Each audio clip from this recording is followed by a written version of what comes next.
Hey, what's going on, everybody? This is Espresso Unicorns, Humanity Over Hues, and we're bringing you our next podcast with, again, an amazing guest. Like, we do not bring chump change or, people coming on the show that are not experts in their field. And so I'm just so excited about who we have today. As always, I kind of give a PSA. If you don't know what Espresso Unicorn is, up online, I'd ask that you go ahead and look up expressounicorn.com, and it's expressounicorn.com. And we are all about living in our authentic spaces, about bringing those voices to the forefront that may not have a platform to speak. And then also just, pushing out amazing gear that allows you to speak your truth without saying a word.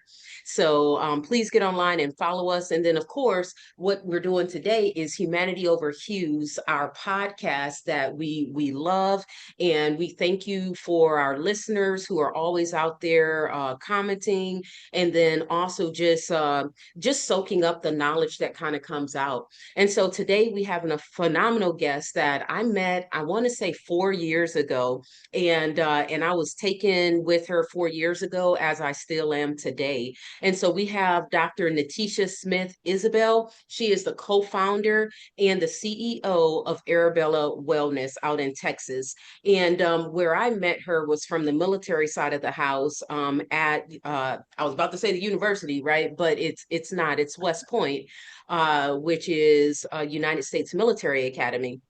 And so she was doing a lot of work back then in the federal sector, and now she's doing a lot of work in the civilian sector. And so I just want to turn it over to her to kind of give some more insight about, who she is and what she does. And so thank you for being with us, Dr. Smith, Isabel, and we are just so gracious that you would spend your time with us today. And the floor is yours. Thank you so much for that warm introduction. I definitely appreciate it. And I too was very much taken with the work that you were doing at West Point. And so I'm happy that we're able to stay in contact and we became friends and stay connected. But I'll start with just a little bit about who I am at the core, like outside of the roles that I hold. So I'm someone who leads with empathy, with curiosity, and a deep belief in people's capacity to heal and grow. I care about creating spaces where women feel seen, where they feel heard and supported, especially during seasons of transition and adversity. Professionally, I'm a behavioral scientist, an Army veteran, hence West Point, right? And the co-founder and CEO, as you said, of Arabella Wellness Center. It's a women's wellness center, a digital first wellness center based in Dallas that provides trauma-informed, community-rooted wellness services. And we do this with targeted programs and individual services. And a lot of times people ask, like, what is digital first? Like, what do you mean by that? So basically, that means that most of our services and our programs are delivered online to women. And so you can be in Texas or you can be somewhere else. If you see a service or a program that's a benefit to you, then definitely connect with us. But my work in general blends together behavioral science, social emotional learning, as well as cultural humility to create essentially just kind of this one of a kind offering in terms of the support that we provide to women. So you just said a bit, and I know we talked about previously me segueing off of some of your responses, and I tell you, I probably got about 3 or 4 questions to ask from this, so I'm sorry. But cultural humility. Help us understand what that is. And then I guess the other part of it too that our listeners would be interested in is, why did you choose to do this work? Because this isn't easy work. And especially you're working with a lot of veteran women. But also I know you make space for all women if they need the services. Yeah, so cultural humility, it in some ways can end up being just kind of thrown in with all these other terms that you hear about: cultural competence, cultural sensitivity, all these different things. But at its core, cultural humility recognizes that there is difference in individuals based on our intersectional identities and how we experience the world and how the world experiences us in certain ways. Outside of that recognition of the difference is also recognizing that the person is the expert in their own culture and in their own experiences. So what you want to do is you want to adopt humility, right? A humble posture where you are trying to learn, you're trying to connect, you're trying to understand, but recognizing that you will never one master any understanding of culture in that sense, because it's ever evolving. And then the other part too is that, again, when you're talking about connecting with someone on a deeper level and practicing cultural humility, it really is about making sure that you're creating space for them to share who they are, for them to share their culture with you.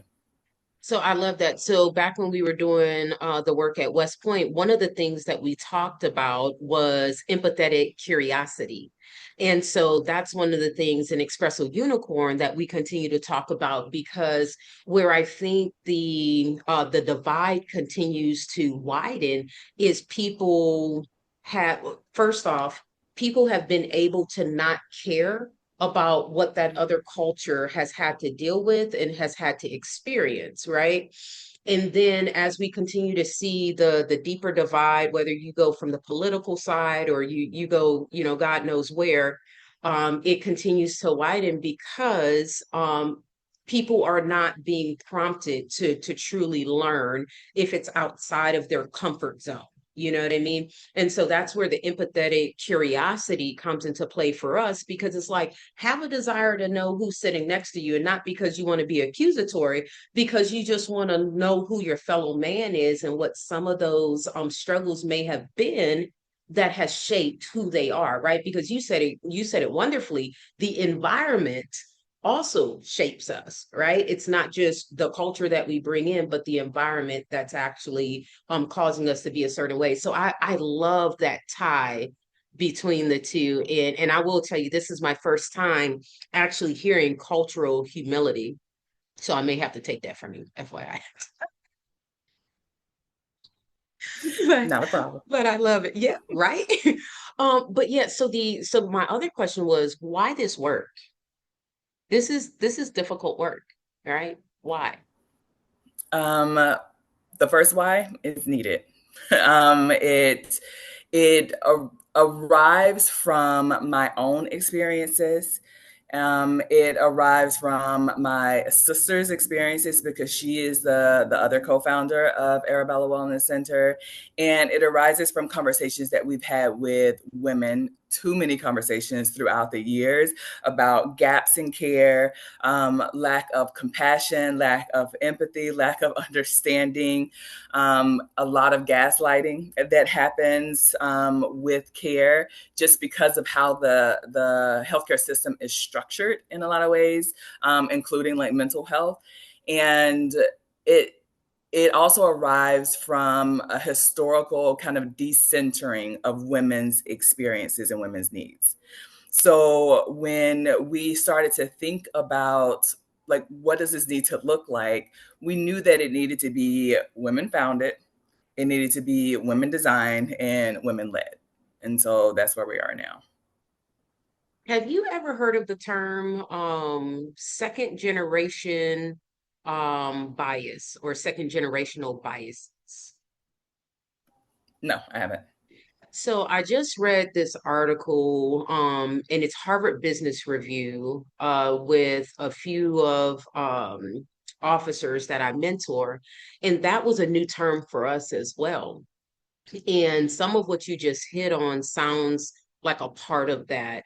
And at least what I took from it was that, we have people within our society who don't believe that they're biased, right? And they're treating people differently. But the issue is that their bias is baked on top of so much, right? So much of just I would say their own culture, right? Where it doesn't stand out to be anything different or anything that's out of line. And specifically, you're talking about women. And the whole reason why we read this was the article was called Unseen Biases, and it was about women rising in like corporate America and stuff like that. Obviously you can take those lessons and use them everywhere. And so I just thought it was so interesting to really think about how there's so many people out there that don't realize that they're being biased, and they're really holding women back and causing some of these mental conditions and friction that goes on because they don't even realize that they're holding these thoughts of these people. And so like I'd like to dig into that, like how are you seeing some of that show up as well, where women are coming and like they really don't know what's going on, but they know that like they need some kind of help. Because what at least I've seen, and I know you and I have talked about this before, where it's always a question, well, is it because my gender? Is it because my race? Is it because I'm just not performing? Right? Like all of these different questions. So, like, how have you seen that kind of baked into this space of wellness and helping women really step into their authenticity and then also their confidence? Oh my gosh. So there couple of things. So first, I would like to say, as you were kind of talking about that kind of like second generational bias, it in a lot of ways reminds me of the conversations around like systemic racism and how there is a lack of understanding or even an unwillingness to understand that certain systems, how they've been created, are inherently like racist or biased. And so as you were talking, I was just thinking about, again, like the healthcare system and how things are structured.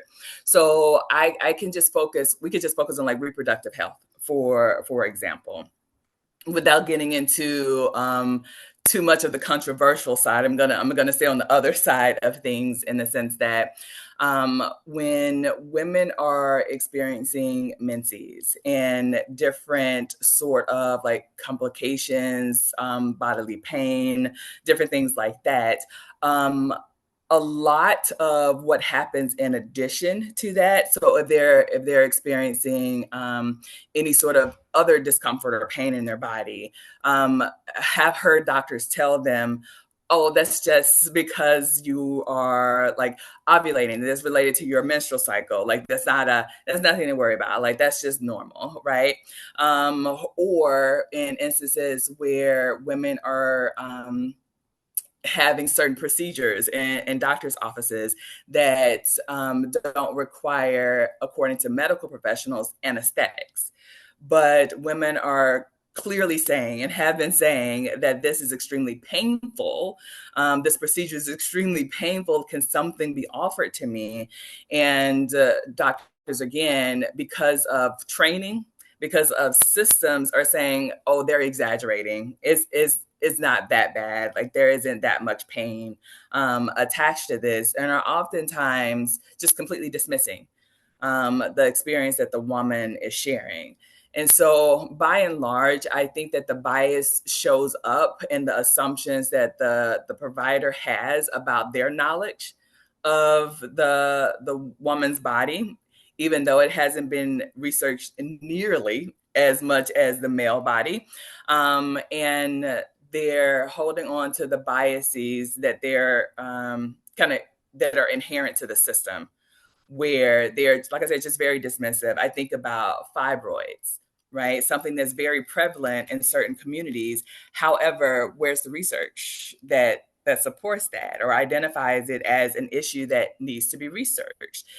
Even even though there are very serious complications and things that can happen within a woman's body as a result of fibroids being present, there's still a lack of research there or funding going there. And again, that's a bias. Like that's connected to a bias and a system bias more so than anything else.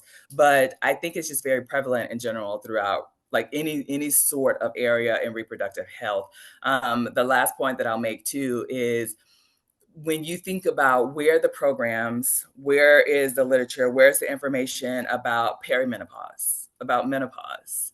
What are providers telling women? What are they not saying to women? Again, bias and genderism and some other things that are at play there. Wow, you hit on so many things there, and so many things that I can think of my own past that I believe that was not either taken seriously until it became almost a catastrophic problem, or it just was not taken seriously. And I'm sure there's, things that have shown up in my body later on because it went untreated, because it went from this aspect of minimizing, my pain and my struggle, right? So, no, thank you for that. So yeah, as I think about, my own struggles, but I also think about like back when we met, and one of the things that I was taken with is that one, you're a behavioral scientist and you were working at West Point in Center of Enhanced Performance, which, I love that when I was there as a cadet too. But I know prior to coming there, you were also teaching at another university. And so like what I'd love to do is kind of piece together your teaching side and then this space of why you chose the behavioral science side.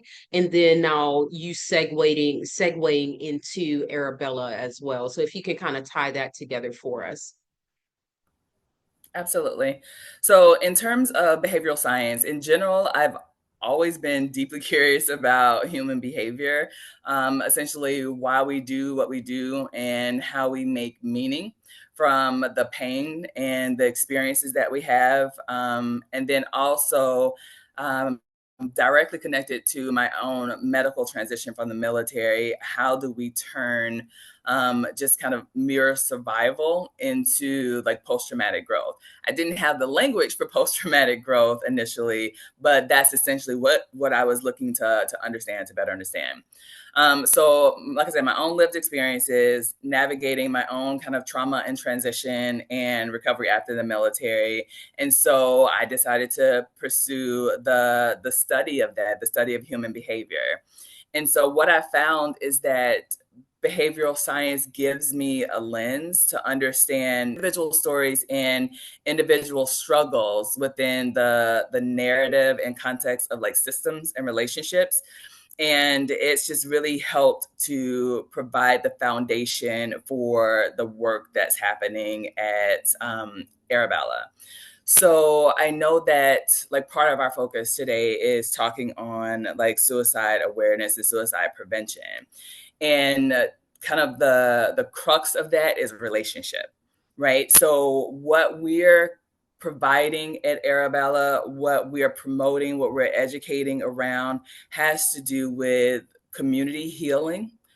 At its core, has to do with building relationships. It has to do with how that care and creating like a sense of belonging within individuals is actually a suicide prevention strategy, and is one that works really well when you're looking at like the literature and the research, especially when it comes to military veterans. And so we approach suicide prevention at Arabella like from this broader strategy of like connection and care and early intervention. Yeah, thank you for segueing into that. And I love what you said that being in this behavioral space allows you to understand people a little bit better, and then also your own experience and really how to figure out, and I got to look at it, your post-traumatic growth. And I would say turning pain into progress, right? And being able to learn and grow from what you've been through. And it's not funny, but I say this just, kind of tongue in cheek, that a lot of people that we see that are doing amazing things in our society are often ones that have gone through the fire, right? They have gone through some type of traumatic event that has caused them to see a little bit clearer, and or have a heart to help people not have that same experience. And so that's phenomenal that you decided on this work, which is tough work, based off of that experience that you may have had in the military, and then also seeing that experience across the board. Now I really do want to dive into kind of the other side of this conversation. So in Espresso Unicorn, like our quarter, we're looking at suicide awareness and prevention, as you mentioned. And so with our podcast, we try our best to be able to have those conversations, those tough conversations about what's going on in our communities, as well as how can we help move that ball down the field, right? To help support people and understand, because again, it gets back to the lack of knowledge a lot of the time. And so how do we share that knowledge? And so as I was doing some research, in which, with me being associated with the military, I kind of understood some of this already, but at least the statistics say that 17 vets and or military people, right, take their life every day, right? 17 a day. As I looked at just across the US, it's 14. So I'll kind of just leave that and I'll ask you, why do you think that, one, there is that difference between the numbers between our vets and then civilian society? And then if in the space that you're currently working with women, do you feel like that number 14 is still, 14 or 17 is still what you guys are seeing and experiencing within your place of business? So, and again, like these are my thoughts in particular around this. There is research that exists in trying to understand the difference between the numbers.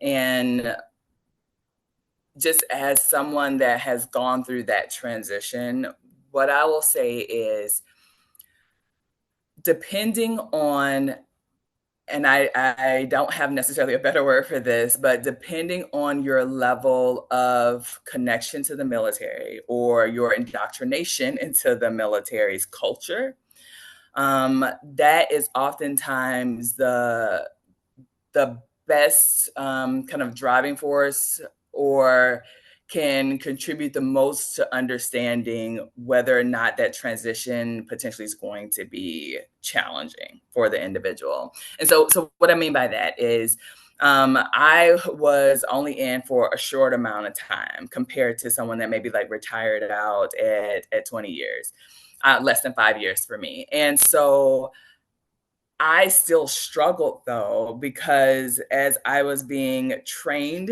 and going into the military, I fully embraced military identity. And I wrapped my own identity into that identity. They became one. So again, like that kind of indoctrination piece. And so in my mind, I had planned out professionally like the next 20 years for myself. And when that changed and I was medically discharged, it left me with a lot of question marks, with a lot of angst, with a lot of anger, even. But the question marks in particular were question marks about, like, who am I now?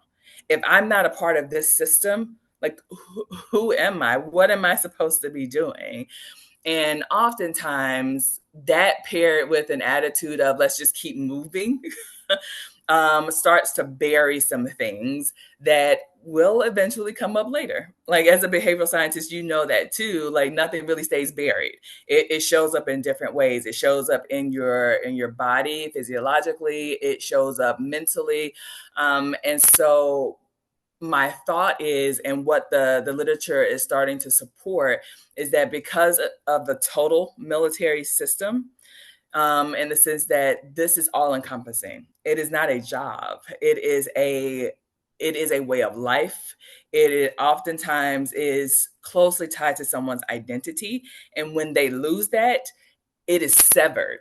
It's not like a slow losing, like it is severed and you don't have that same access anymore. No matter if you're retired or not. Yes, you can go on base, you can go on post, you can do things, um, but you're not in a unit. Like you're not in the same position of leadership, of power, and you don't have a community of people per se that are just right there to in some ways like fully understand like your experience of something.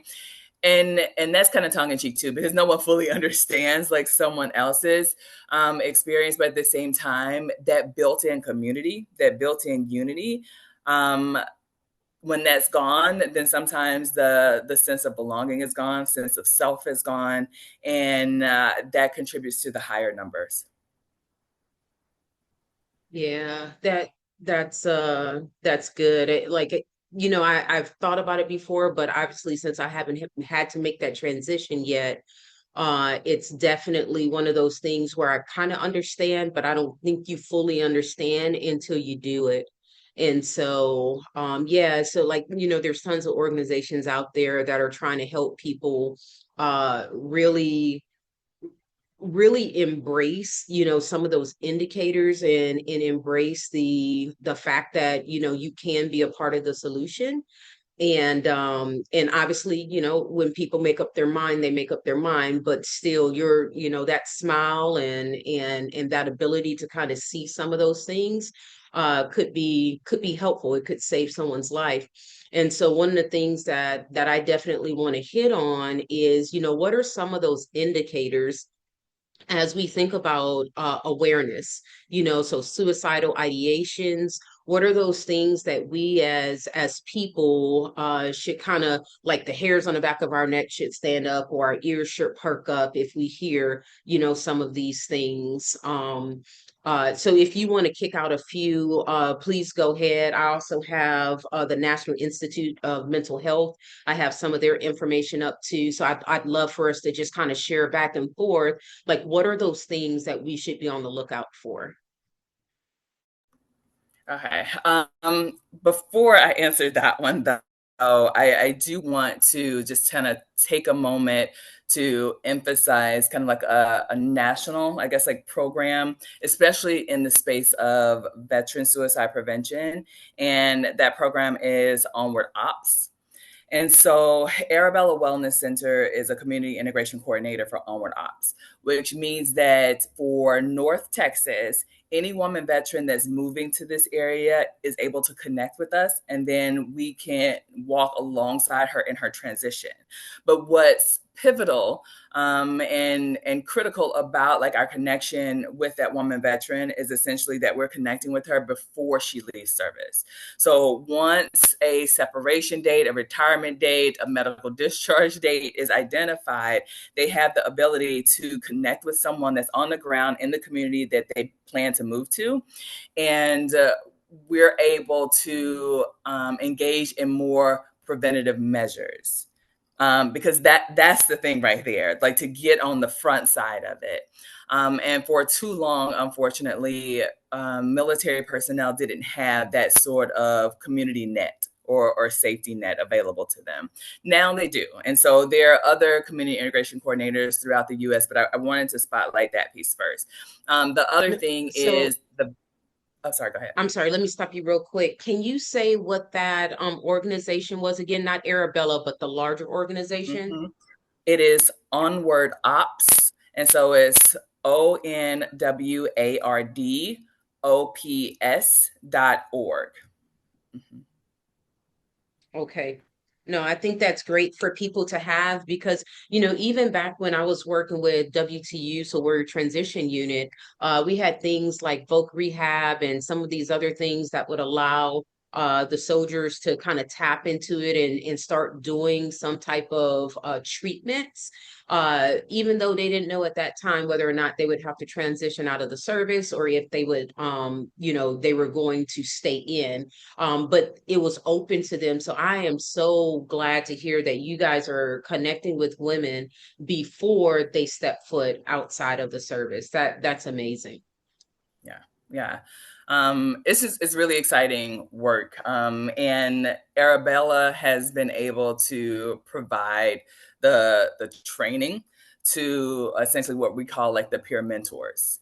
And so that's part of the work that we do too, is that nationally we help to train like the peer mentors that do support like Onward Ops. In terms of identifying signs, so for me, a resource that is a go-to that I always highlight is the Veteran Crisis Line.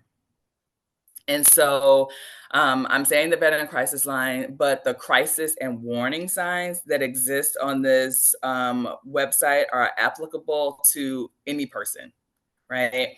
And so the first step is to understand the difference between crisis and warning signs in the sense of potentially the response that you give, like in the situation. Um, I don't know if you want to just kind of start with like some of the warning signs. We can do that, and then I can Yeah, highlight like some of the absolutely. crisis signs. Okay. So I was looking up the veteran crisis line to make sure that we have the right number for it. So let me make sure that I have that since that's what you just mentioned. And of Yeah, course, the now text while number I'm is looking, 988. It's 988.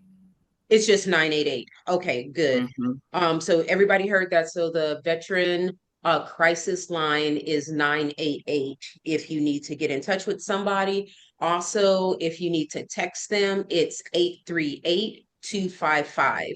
And then you can also chat online if you're using your phone and you don't really want to verbally speak to somebody. Okay. And then let's go back to the National Institute of Military, or I'm sorry, Mental Health. And so some of the things that they hit on for what we should be looking for is, the things that people are vocalizing, feelings that, maybe that person has and they vocalize it, or maybe you can see it in their actions and or behavior. And then also the changes in behavior, right? And so let's start with what are they talking about? I want to die, great guilt or shame, and then being a burden to others. So those are the three things, at least for the mental health, National Institute of Mental Health, what they have listed about the verbal dialogue that people begin to have. Any thoughts on that, Dr. Smith? Yeah, so those are definitely signs and more of crisis signs, depending on how it's delivered, like how the sentence or statement is delivered. Um, uh, when I think about like the burden piece, if you start to hear that, but it's increasing in the frequency with which it's being delivered or discussed, then it starts to shift from like a warning to a crisis sign, right? But I will say, like, I mean, again, like those are on the same list with the Veterans Crisis Line and how they outline it. And so, like some of the ones too that we don't often think about, but can be a sign that something internally is happening. So, rage or anger, and not justified anger, but um, rage or anger at seemingly like slight offenses. You already talked about like the guilt or shame or sense of failure. All of these are like warning signs. Things that we've heard before are like withdrawal, losing interest in like kind of work or activities or hobbies that they've done before. A change in demeanor in terms of just kind of appearing sad, like more sad or more depressed or more anxious. And then some other things that we don't often thinking about is increases in engagement with like risky behaviors, increases in alcohol consumption, and then also just increase um, like kind of presence of violent sort of outbursts, not like hitting a person, but like hitting their hands on something like on walls or something like that to get like that rage and that agitation out. So all of those are warning signs potentially. Yeah, and I think you hit most of the ones on this list. I'm just going to read through them just to make sure that that we didn't miss any. So under the feelings category, it's empty, hopeless, trapped, having no reason to live, extremely sad, more anxious, agitated, full of rage, unbearable emotional or physical pain. And then the changing in behavior that you just hit on too is making a plan or researching, I would say, and or researching ways to die, withdrawing from friends, saying goodbye, giving away important items, or making a will. Making a will is also very adult to do. But like it's that plus some of these other indicators that we're talking about. Taking dangerous risks, so that risky behavior such as driving extremely fast, and especially when you know that's not in that person's character. Displaying extreme mood swings, right? When you know this person is not bipolar or schizophrenic or whatever the case is, right? And then eating or sleeping more or less, and then using drugs or alcohol more often. And so that's what we're seeing from the National Institute of Mental Health. And like I said, you hit most of that already. And then let me throw this out. So again, you know, we're kind of hitting on military stuff, but this conversation is really about any and everybody, right? Like this is information for people who may be going through something right now, or a person that knows of somebody that's going through something but is like, you know, you're not quite sure what it is. Start thinking about some of these things, and you know, if you need to give them this number. And what I would tell you is don't be afraid to tell the or to ask the question, like, are you going to hurt yourself? Do you want to hurt yourself, right? Because sometimes when we say, oh no, I don't want to make them feel bad, or I don't want to make this odd, then that could have been your chance, right? That could have been your chance. And I've definitely been in some of those situations um where I'm so glad that I said something, or I've had a mentee that I have coached to say, hey, no, you need to say something, right? And it kept that person, I believe in my heart, from making a permanent choice for a temporary problem, right? So again, so if you want to chat, it's 988 lifeline.org. And then the caller, the text is 988. So that ties back to the veteran suicide or the veteran crisis line that Dr. Smith already gave us. Okay, so we've talked about a lot today. And I definitely want to give you kind of the floor because you're doing some amazing work in Texas, and specifically, you know, with women. Is there anything that you kind of want to leave with us about what Arabella is doing, or how we can get involved with Arabella, as well as potentially leaving a website or something like that that we can kind of get to? So we want to know how we can stand alongside with you and support you and what you're doing. Thank you for that. One thing that I would like to add before kind of going into my response for that last piece about connecting with Arabella and the work that we're doing is like asking the question. I just want to emphasize like how important that is. And you definitely were right on in saying that people are sometimes like hesitant to because they're worried about like the response that someone is going to give them. But what research shows is that oftentimes people want to say something, like they will acknowledge. And so it is really important to be very clear and very direct with them, and use as much direct language as possible. So asking them, are you thinking about killing yourself? Like, don't be afraid of that question. It feels uncomfortable. It feels uncomfortable to you. And it will most likely be an awkward conversation, but it saves lives. It can save lives. In terms of like Arabella and the work that we're doing, so what I'll say is that what we're trying to do again is to get on the other side of things in terms of being preventative, being proactive in connecting with individuals, providing them access to care, um, showing them that there is hope, that there are responsibilities, that there are people that genuinely want to walk along beside them. And so, a big part again of what we're doing is just changing the narrative in general. And so, when you're talking about like suicide prevention, it really is about prevention and making sure that people have access to as much as you can, like within your resources and your means, making sure that you can connect people to the resources that they need so that they feel supported, so that they feel valued.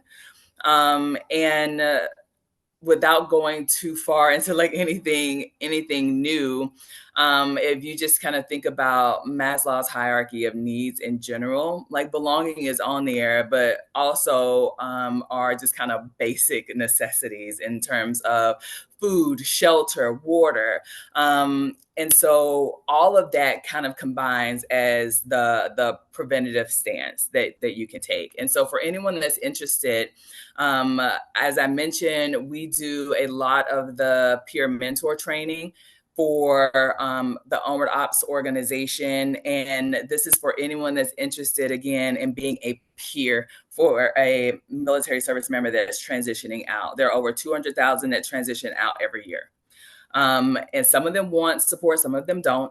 And being a peer mentor, being trained as a peer mentor will allow you and equip you with the tools and resources that you need to better support them if they're moving to your community. So definitely get involved that way as a peer mentor. And then also I would encourage people to consider taking some sort of mental health like first aid training, something like that, just so that you can learn a little bit more about the process of asking and how that can look. And a lot of these trainings offer opportunities for role play. And I would encourage you to just take some so that you can better understand, you can better connect, and you can better recognize the different warning and crisis signs. Great suggestions. And I have to throw this out because as you were talking, I started thinking about it. Back when I was younger, I remember, off the wall comments about, well, Black people don't commit suicide. I throw that out because a lot of our audience are, Black men and women, and people of a minority space. We want to have everybody, right? Because Expresso Unicorn is all about loving on the authentic side of us and the realization that our human collective effort, that means all of us, it takes all of us to make this world better.